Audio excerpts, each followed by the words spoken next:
ನಮಸ್ಕಾರ ವೀಕ್ಷಕರೇ, ನಾನು ನಿಮ್ಮ ಹೋಸ್ಟ್ ಮುನ್ನಾ ಮೊಮಿನ್. ಹೀಗಿದ್ದೀರಾ ನೀವು ವೀಕ್ಷಕರೇ? ರೈಲ್ವೆ ಇಲಾಖೆಯಲ್ಲಿ ನೋಡಿ, ದ್ವಿತೀಯ PUCಯಲ್ಲಿ ಪಾಸಾದ ಅಭ್ಯರ್ಥಿಗಳಿಗೆ ಯಾವುದೇ ಫಿಸಿಕಲ್ ಸ್ಟ್ಯಾಂಡರ್ಡ್ ಟೆಸ್ಟ್ ಇಲ್ಲದೆ ಡೈರೆಕ್ಟ್ ನೇಮಕಾತಿ ನಡೀತಾ ಇದೆ. ಕೇವಲ ಪರೀಕ್ಷೆಗಳನ್ನು ಬರೆದು ಈ ಹುದ್ದೆಗಳಿಗೆ ನೀವು ಇಲ್ಲಿ ಸೆಲೆಕ್ಷನ್ಗಳನ್ನು ಆಗಬೇಕು. ಯಾವ್ಯಾವ ಹುದ್ದೆಗಳು ಇಲ್ಲಿ ಖಾಲಿವೆ ಮತ್ತು ಎಷ್ಟು ಹುದ್ದೆಗಳು, ಎಲಿಜಿಬಿಲಿಟಿ ಏನು, ಅರ್ಜಿಗಳನ್ನು ಹೇಗೆ ಸಲ್ಲಿಸಬೇಕು, ಕಂಪ್ಲೀಟ್ ಡೀಟೇಲ್ಸ್ ಈ ವಿಡಿಯೋನಲ್ಲಿ ತಿಳಿಯೋಣ. ವಿಡಿಯೋನ ಸ್ಕಿಪ್ ಮಾಡದೆ ಕೊನೆವರೆಗೂ ನೋಡಿ. ಇನ್ನೂವರೆಗೆ ನಮ್ಮ ಚಾನಲ್ಗೆ ಅವರು ಸಬ್ಸ್ಕ್ರೈಬ್ ಮಾಡಿಲ್ಲ, ಮುಂದೆ ಬರುವ ಎಲ್ಲ ಸರ್ಕಾರಿ ಉದ್ಯೋಗ ಮಾಹಿತಿ ಪಡೆಯಲು ಈಗಲೇ ನಮ್ಮ ಚಾನಲ್ಗೆ ಸಬ್ಸ್ಕ್ರೈಬ್ ಆಗಿ. ಮಾಹಿತಿ ನೋಡ್ತಾ ಹೋಗೋಣ.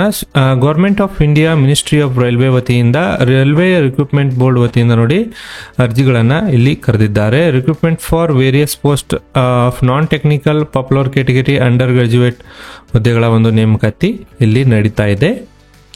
ಇಲ್ಲಿ ಮೊದಲನಿಗೆ ಇಂಪಾರ್ಟೆಂಟ್ ಡೇಟ್ಸ್ಗಳು ನೋಡೋದಾದ್ರೆ ನೋಡಿ, ಇಲ್ಲಿ ಆನ್ಲೈನ್ ಮೂಲಕ ಅರ್ಜಿಗಳು ನೋಡಿ 21/9/2024 ಅರ್ಜಿಗಳು ಪ್ರಾರಂಭವಾಗಿವೆ ಮತ್ತು ಅರ್ಜಿ ಸಲ್ಲಿಸಲು 20/10/2024 ಕೊನೆಯ ದಿನಾಂಕವಾಗಿರುತ್ತದೆ.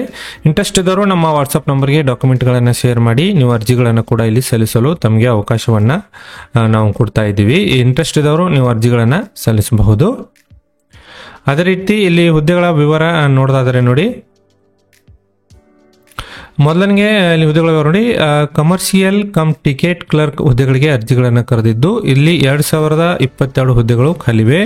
ಅದೇ ರೀತಿ ಅಕೌಂಟೆಂಟ್ ಕ್ಲರ್ಕ್ ಕಮ್ ಟೈಪಿಸ್ಟ್ ಹುದ್ದೆಗೆ ನೋಡಿ ಇಲ್ಲಿ 361 ಹುದ್ದೆಗಳು ಮತ್ತು ಜೂನಿಯರ್ ಕ್ಲರ್ಕ್ ಟೈಪಿಸ್ಟ್ ಹುದ್ದೆ 990 ಹುದ್ದೆಗಳು ಮತ್ತು ಟ್ರೈನ್ ಕ್ಲರ್ಕ್ ಹುದ್ದೆಗಳಿಗೆ 72 ಹುದ್ದೆಗಳು ವೇಕೆನ್ಸೀಸ್ ಇಲ್ಲಿ ಖಾಲಿವೆ. ಟೋಟಲ್ ಆಗಿ 3445 ಹುದ್ದೆಗಳಿಗೆ ಸಂಬಂಧಿಸಿದಂತೆ ಅರ್ಜಿಗಳನ್ನು ಕರೆದಿದ್ದಾರೆ ಮತ್ತು ಈ ಹುದ್ದೆಗಳಿಗೆ ಸಂಬಂಧಿಸಿದಂತೆ ಒಂದು ಮಿನಿಮಮ್ ಎಜುಕೇಷನ್ ಕ್ವಾಲಿಫಿಕೇಶನ್ ನೋಡಿ 12ನೇ ತರಗತಿಯಲ್ಲಿ ಪಾಸಾದ ಅಭ್ಯರ್ಥಿಗಳು ಇಲ್ಲಿ ಅರ್ಜಿಗಳನ್ನು ನೀವು ಸಲ್ಲಿಸಬಹುದು. ವಯೋಮಿತಿ ಬಂದ್ಬಿಟ್ಟು 18ರಿಂದ 33 ವರ್ಷದ ಒಳಗಿನ ಅಭ್ಯರ್ಥಿಗಳಿಗೆ ಇಲ್ಲಿ ಅರ್ಜಿ ಸಲ್ಲಿಸಲು ಅವಕಾಶವನ್ನು ಕಲ್ಪಿಸಲಾಗಿದೆ. ಇಲ್ಲಿ OBC ಕ್ಯಾಟಗರಿ ಅಭ್ಯರ್ಥಿಗಳಿಗೆ 3 ವರ್ಷ ವಯೋಮಿತಿ ಸಡಿಲಿಕೆಯನ್ನು ಕೊಟ್ಟಿದ್ದಾರೆ. ಅದೇ ರೀತಿ SC/ST ಕ್ಯಾಟಗರಿ ವರ್ಗದವರಿಗೆ 5 ವರ್ಷ ವಯೋಮಿತಿ ಸಡಿಲಿಕೆಯನ್ನು ಇಲ್ಲಿ ಕೊಡಲಾಗಿದೆ ನೋಡಿ. ಶ್ರೀ ಹುದ್ದೆಗಳಿಗೆ ಸಂಬಂಧಿಸಿದಂತೆ ಎಕ್ಸಾಮಿನೇಷನ್ ಫೀಸ್ ಎಷ್ಟಿದೆ ನೋಡಿ. For all candidate except fees ಒಂದು ಕನ್ಸೆಷನ್ ಕ್ಯಾಟಗರಿ ಮೆನ್ಷನ್ ಬಿಲೋ ಅಂತ ಕೊಟ್ಟಿದ್ದಾರೆ. ಇಲ್ಲಿ ನೋಡಿ, ಇಲ್ಲಿ 500 ರೂಪಾಯಿಗಳನ್ನು ನೀವು ಜನರಲ್ ಕ್ಯಾಟಗರಿಯಲ್ಲಿ ಅರ್ಜಿ ಸಲ್ಲಿಸುವವರು ಮತ್ತು OBC ಕ್ಯಾಟಗರಿಯಲ್ಲಿ ಅರ್ಜಿ ಸಲ್ಲಿಸುವವರು 500 ರೂಪಾಯಿಗಳನ್ನು ನೀವು ಇಲ್ಲಿ ಪಾವತಿ ಮಾಡಬೇಕಾಗುತ್ತದೆ. ಇದರಲ್ಲಿ 400 ರೂಪಾಯಿ ನಿಮಗೆ ರಿಫಂಡ್ ಅಮೌಂಟನ್ನು ನಿಮ್ಮ ಅಕೌಂಟ್ ನಂಬರ್ಗೆ ಇಲ್ಲಿ ಕಳಿಸಲಾಗುತ್ತದೆ. ಅದೇ ರೀತಿ ಇಲ್ಲಿ ಅಂಗವಿಕಲ, ಮಹಿಳಾ ಮತ್ತು SC/ST ಹಾಗೂ ಇಲ್ಲಿ ಮೈನಾರಿಟಿ ಕಮ್ಯುನಿಟಿ ಮತ್ತು ಎಕನಾಮಿಕಲ್ ವೀಕರ್ ಸೆಕ್ಷನ್ ಅಭ್ಯರ್ಥಿಗಳಿಗೆ ಸಂಬಂಧಿಸಿದಂತೆ 250 ರೂಪಾಯಿಗಳನ್ನು ಇಲ್ಲಿ ನೀವು ಪಾವತಿ ಮಾಡಬೇಕು. ಶ್ರೇಯ ಹುದ್ದೆಗಳಿಗೆ ಸಂಬಂಧಿಸಿದಂತೆ 2 ಹಂತದಲ್ಲಿ ಪರೀಕ್ಷೆಗಳನ್ನು ಇಲ್ಲಿ ನಡೆಸಲಿದ್ದಾರೆ. ಮೊದಲನೇ ಹಂತದಲ್ಲಿ ನೋಡಿ 90 ನಿಮಿಷ ತಮಗೆ ಕಾಲಾವಕಾಶವನ್ನು ಕೊಡಲಾಗುತ್ತದೆ. ಇಲ್ಲಿ ಟೋಟಲ್ ಆಗಿ 100 ಕ್ವಶನ್ಸ್ಗೆ ಈ ಪರೀಕ್ಷೆಗಳನ್ನು ನಡೆಸಲಾಗುತ್ತದೆ. ಇದರಲ್ಲಿ ಜನರಲ್ ಅವೇರ್ನೆಸ್ 40 ಕ್ವಶನ್ಸು, ಮ್ಯಾಥಮೆಟಿಕ್ಸ್ 30 ಮತ್ತು ಜನರಲ್ ಇಂಟೆಲಿಜೆನ್ಸಿ ಅಂಡ್ ರೀಸನಿಂಗ್ ಸಂಬಂಧಿಸಿದಂತೆ 30 ಕ್ವಶನ್ಸ್ಗಳನ್ನು ಕೇಳಿ ಇಲ್ಲಿ 100 ಅಂಕಗಳಿಗೆ ಇಲ್ಲಿ ತಮಗೆ ಪರೀಕ್ಷೆಗಳನ್ನು ಮೊದಲನೇ ಹಂತದಲ್ಲಿ ಇಲ್ಲಿ ನಡೆಸಲಾಗುತ್ತದೆ.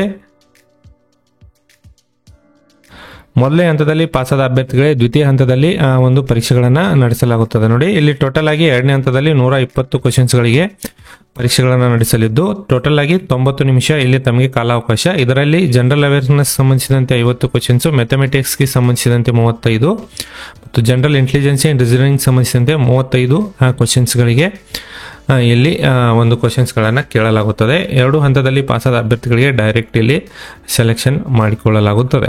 ವೀಕ್ಷಕರ, ಈ ಮಾಹಿತಿ ನಿಮ್ಮ ಸ್ನೇಹಿತರೊಂದಿಗೆ ಶೇರ್ ಮಾಡೋದನ್ನು ಮರೆಯಬೇಡಿ. ನಾನು ಮತ್ತೆ ಭೇಟಿಯಾಗ್ತೀನಿ ಮುಂದಿನ ಉದ್ಯೋಗ ಮಾಹಿತಿಯೊಂದಿಗೆ. ಅಲ್ಲಿವರೆಗೂ ನಮಸ್ಕಾರ, ಧನ್ಯವಾದಗಳು.